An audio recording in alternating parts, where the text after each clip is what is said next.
Hello friends, this is Dilip Singh and I welcomes you on my channel CTET Adda. So friends, in this video we are going to discuss about this NCERT EVS. इस video में हम NCERT EVS के बारे में discuss करने वाले हैं और इसमें जो चैप्टर होंगे वो 4th क्लास के 1 to 5 चैप्टर हम इसमें डिस्कस करेंगे। ठीक है, तो जो हमारा ये चैनल है कंप्लीट CTET कि जो EVS है NCERT EVS, उसके सारे वीडियो आपको यहाँ पे अवेलेबल होंगे।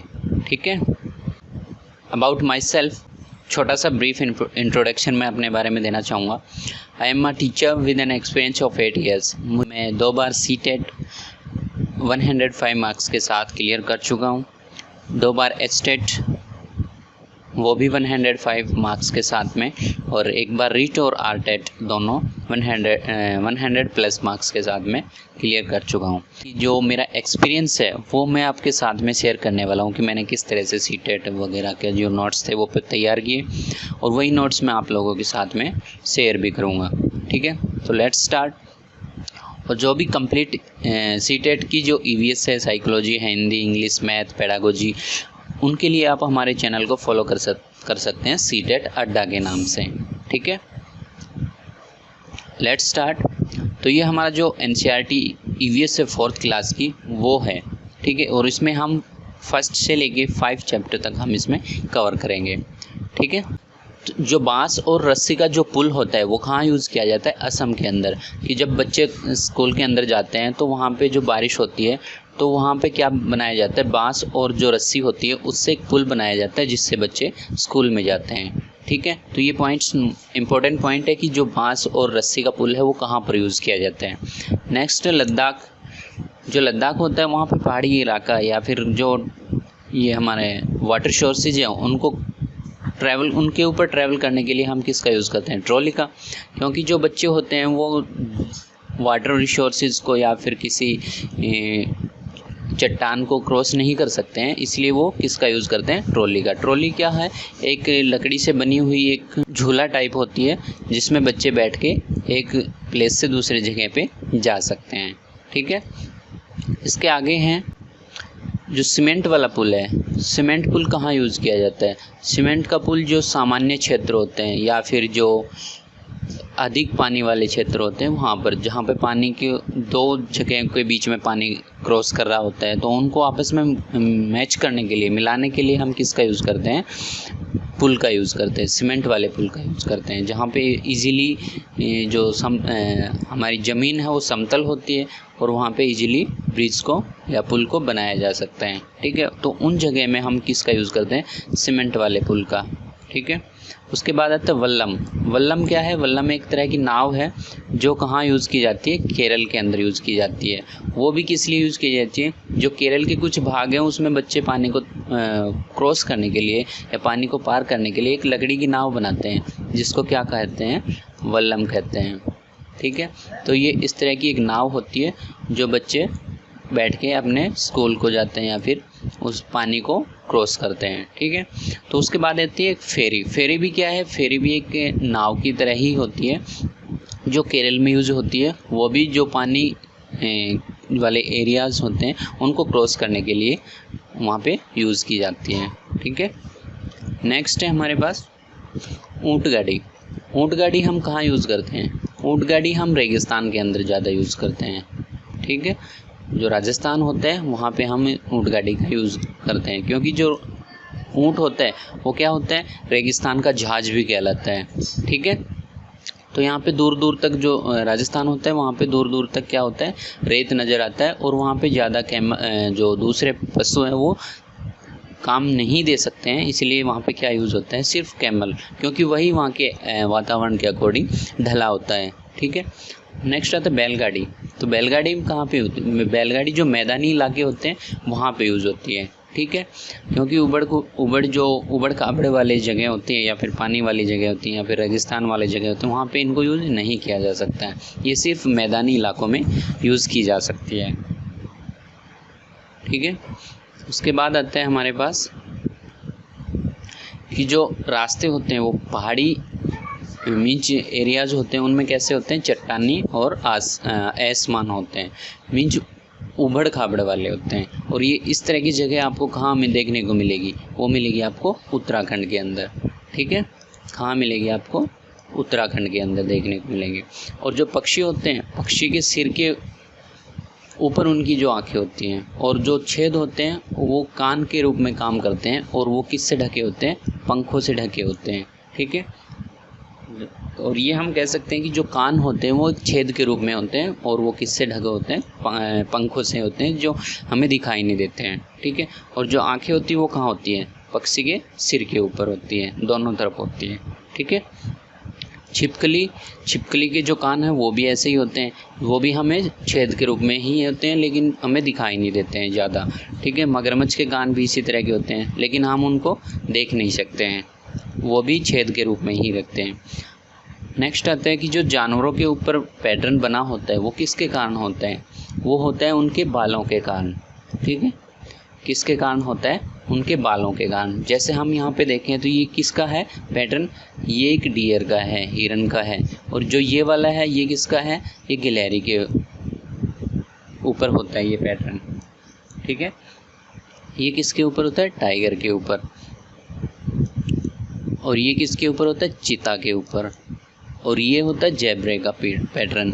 अब ये देखें कि हम जो जेब्रा होता है उसके ऊपर वाइट और ब्लैक कलर के जो हेयर्स होते हैं उनके कारण ये पैटर्न बने होते हैं। अगर हम इन पैटर्न्स को हटा दें तो वो भी कैसे दिखाई देंगे, इसी तरह के, या फिर किसी एक सिंपल कलर में वो दिखाई देंगे। ठीक है, तो ये पैटर्न किसके कारण होते हैं, उनके जो बाल होते हैं उनकी त्वचा के ऊपर, उनके कारण होते हैं। ठीक है, नेक्स्ट आता है हमारे पास में कि जो जानवर होते हैं उनके कान और जो सिर पर बाल होते हैं वो क्या करते हैं, बच्चों को जन्म देते हैं। तो उनको क्या कहते हैं, मैमल्स बोलते हैं, मीन्स स्तनधारी जीव बोलते हैं। और वही क्या करते हैं, बच्चों को जन्म देते हैं। और जिन जानवरों के कान दिखाई नहीं देते हैं वो क्या करते हैं, अंडे देते हैं। जैसे कि पक्षी है या फिर क्रोकोडाइल है, उनके जो कान से वो दिखाई नहीं देते और वो क्या करते हैं, अंडे देते हैं। बच्चों को जन्म नहीं देते हैं बल्कि अंडे देते हैं। अब यहाँ पे कुछ फैक्ट्स हैं हाथियों के बारे में, वो पढ़ते हैं कि हाथी की जो झुंड में रहने की वो होते हैं, वो किस तरह से झुंड में रहते हैं और किस तरह से अपने आप को प्रोटेक्ट करते हैं या फिर खाना खाते हैं। तो सबसे पहले है बूढ़ी हाथी। जो सबसे बूढ़ी हाथी होगी वही झुंड की मुखिया होती है, क्योंकि उसको ज़्यादा एक्सपीरियंस होता है कि किसी भी कंडीशन में या किसी भी एनवायरनमेंट में वो किस तरह से सर्वाइव कर सकते हैं। ठीक है, और झुंड के अंदर कितने होते हैं, हाथी कितने होते हैं, हाथी एक भी नहीं होता है, बल्कि जब वो 10 से 15 साल के हो जाते हैं तो वो झुंड को छोड़ के चले जाते हैं। तो झुंड में कौन रहेगा, झुंड में केवल हथिनी रहेंगी और उनके बच्चे रहेंगे। ठीक है, तो यहाँ पे कुछ इंटरेस्टिंग फैक्ट दे रखे हैं हाथियों के बारे में कि वो एक दिन में 100 किलोग्राम से ज़्यादा झाड़ियाँ या पत्तियाँ खा सकते हैं। ठीक है, और एक दिन में केवल 2 या 4 घंटे ही वो सोता है। और हाथी को पानी और कीचड़ में खेलना बहुत पसंद है। क्यों, क्योंकि उससे इसके शरीर को ठंडक मिलती है। ठीक है, और जो उनके कान हैं वो किसके रूप में काम करते हैं, पंखे के रूप में। क्यों, क्योंकि उससे अपने बॉडी के टेम्परेचर को वो मेंटेन रखता है, उसके जो शरीर का तापमान है वो मेंटेन रहता है। उनको हिला हिला कर वो बॉडी को टेम्परेचर को मेंटेन करता है। ठीक है, हम नेक्स्ट आते हैं हमारे पास कि झुंड के अंदर कौन कौन होगा। तो झुंड के अंदर हमने बता दिया है कि जो हथनी होगी, हथनियों के झुंड में केवल हथनियाँ और उनके बच्चे ही रहते हैं, और उनमें 10 से 12 हथनियाँ होंगी। और जो हाथी होते हैं 14 से 15 साल के जब तक झुंड में रहते हैं, बाद में वो छोड़ के चले जाते हैं। ठीक है, तो यहाँ पे नंदू की बात कर रहा है कि नंदू अब 14 से 15 साल का हो गया है और वो भी अब झुंड को छोड़ देगा। ठीक है, तो कभी कभी आपने नेक्स्ट आता है हमारे पास कि जो बगुला होता है वो भैंस के ऊपर क्यों बैठा दिखाई देता है। देखा होगा आपने कि एक बगुला होता है वो भैंस के पेट के ऊपर बैठा दिखाई देता है। क्यों होता है, क्योंकि जो भैंस होती है भैंस के ऊपर क्या मिलते हैं, भैंस के ऊपर टिक्स होते हैं, छोटे छोटे जो सूक्ष्म जीव होते हैं वो भैंस के ऊपर आपको देखने को मिल सकते हैं। और जो ये बगुला होता है ये उनको खा लेता है। ठीक है, क्या करता है, ये उनको खा लेता है, जिसकी वजह से भैंस को इनसे आराम मिलता है। क्यों, क्योंकि ये इनके ब्लड को शक करते रहते हैं, खून को चूसते रहते हैं, इसलिए भैंस को इनसे आराम मिलता है और बगुले को इससे खाना मिलता है। इसलिए बगुला इनकी पेट के ऊपर आपको बैठा हुआ दिखाई दे सकता है। ठीक है, तो यहाँ से क्वेश्चन भी बन सकता है कि जो बगुला होता है वो भैंस की पीठ पर क्यों बैठता है, या फिर कौन सा पक्षी है जो भैंस की पीठ पर आपको बैठा हुआ दिखाई देगा। ठीक है, नेक्स्ट आता है एक जो यहाँ पे खेजडली गांव है, ये कहाँ पर होता है, राजस्थान के अंदर है, जोधपुर के पास में। और ये इसका नाम क्यों पड़ा, क्योंकि यहाँ पे जो खेजड़ी के वृक्ष हैं वो बहुत सारे अमाउंट में पाए जाते हैं, मीन्स बहुत ज़्यादा मात्रा में यहाँ पे आप देख सकते हैं। और इस गांव में कौन लोग रहते हैं, बिश्नोई लोग रहते हैं। कौन रहते हैं, बिश्नोई लोग रहते हैं। इनसे रिलेटेड एक कहानी भी है कि जो वो लोग थे जो गांव में रहते थे, वहाँ पे बहुत सारे पेड़ काटने के लिए राजा ने आदेश दे दिया था। तो वो जो लोग थे वो पेड़ों से चिपक गए कि उन पेड़ों को वो नहीं काटने देंगे।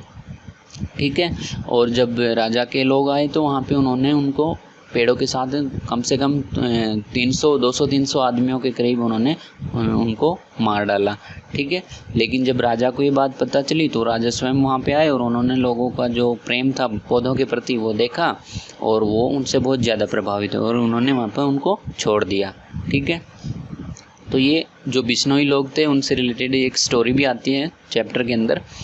तो यहाँ पे जो खेजड़ी वृक्ष है वो ज़्यादा अमाउंट में मिलता है, इसलिए इसका नाम क्यों पड़ा, खेजडली पड़ा है। ठीक है, और जो खेजड़ी है वो राजस्थानी इलाके में पाया जाता है और इससे ज़्यादा पानी की ज़रूरत भी नहीं होती है। राजस्थानी इलाके में पानी कम मिलता है, इसलिए उसको पानी की ज़रूरत भी कम होती है। और जो इसके पेड़ की जो छाल है उससे दवा भी बनाई जाती है। और जो इसकी लकड़ी होती है उसको कीड़ा नहीं लगता है। इस पेड़ की जो फलियाँ होती हैं उनसे क्या बनाते हैं, सब्जी भी बनाते हैं। और जो जानवर वहाँ पे रहते हैं वो इसकी पत्तियों को खाकर अपना गुजारा भी करते हैं। ठीक है, तो यहाँ पे एक RTO अधिनियम 2009 और भी है जिसको हम यहाँ पे पढ़ने वाले हैं। तो क्या है RT अधिनियम 2009, तो इस अधिनियम के तहत फर्स्ट से लेके 8th क्लास तक के सभी बच्चों को जो एजुकेशन है वो निःशुल्क दी जाएगी, मीन्स उसमें कोई पैसा नहीं मिलेगा। यहाँ हम देखें इसकी बात करें तो 6 से 14 साल के सभी बच्चों को मुफ्त एवं अनिवार्य शिक्षा का अधिकार देता है। इस अधिनियम के तहत क्या मिलता है बच्चों को कि एक अधिकार मिलता है शिक्षा का, कि वो बिल्कुल मुफ्त में, और जो अनिवार्य शिक्षा है वो ग्रहण करेंगे। ठीक है, वो कहीं भी अपना गवर्नमेंट स्कूल में कहीं भी अपना वो शिक्षा ग्रहण कर सकते हैं फ्री में। ठीक है, तो ये था RT एक्ट 2009। आगे है हमारा कुछ जो मधुमक्खियाँ उनसे रिलेटेड फैक्ट्स हैं। क्या है कि जो मधुमक्खियाँ हैं वो अक्टूबर से दिसंबर तक ही अपने अंडे देती हैं। तो जो सबसे अच्छा टाइम होता है अंडे देने का वो कौन सा है, अक्टूबर से दिसंबर के बीच में। ठीक है, और जो मधुमक्खियाँ होती है वो कहाँ रहती है, एक छत्ते में रहती है और उस छत्ते में एक होती है, वो क्या होती है, क्वीन होती है। ठीक है, एक क्वीन होती है और मेल होते हैं और वर्कर होते हैं। ठीक है, तो जो क्वीन है उसका काम क्या है, क्वीन का काम है अंडे देना, सिर्फ ये अंडे ले करती है। ठीक है, मेल का काम क्या है, उन अंडों को जो क्वीन अंडे देती है उनमें उसकी हेल्प करना। ठीक है, और जो वर्कर बी होती है वो वर्कर बी का भी 3 कैटेगरी होती है इसके अंदर। एक तो जो डिफेंस का काम करती है, एक जो फूड लाने का काम करती है और एक जो छत्तों की देखभाल का काम करती है। तो जो वर्कर होती है उनका सबसे ज़्यादा रोल इसके अंदर होता है। ठीक है, इस छत्ते के अंदर कुछ ही नर होते हैं जिनका काम क्या होता है, अंडे प्रोड्यूस करने में हेल्प करना।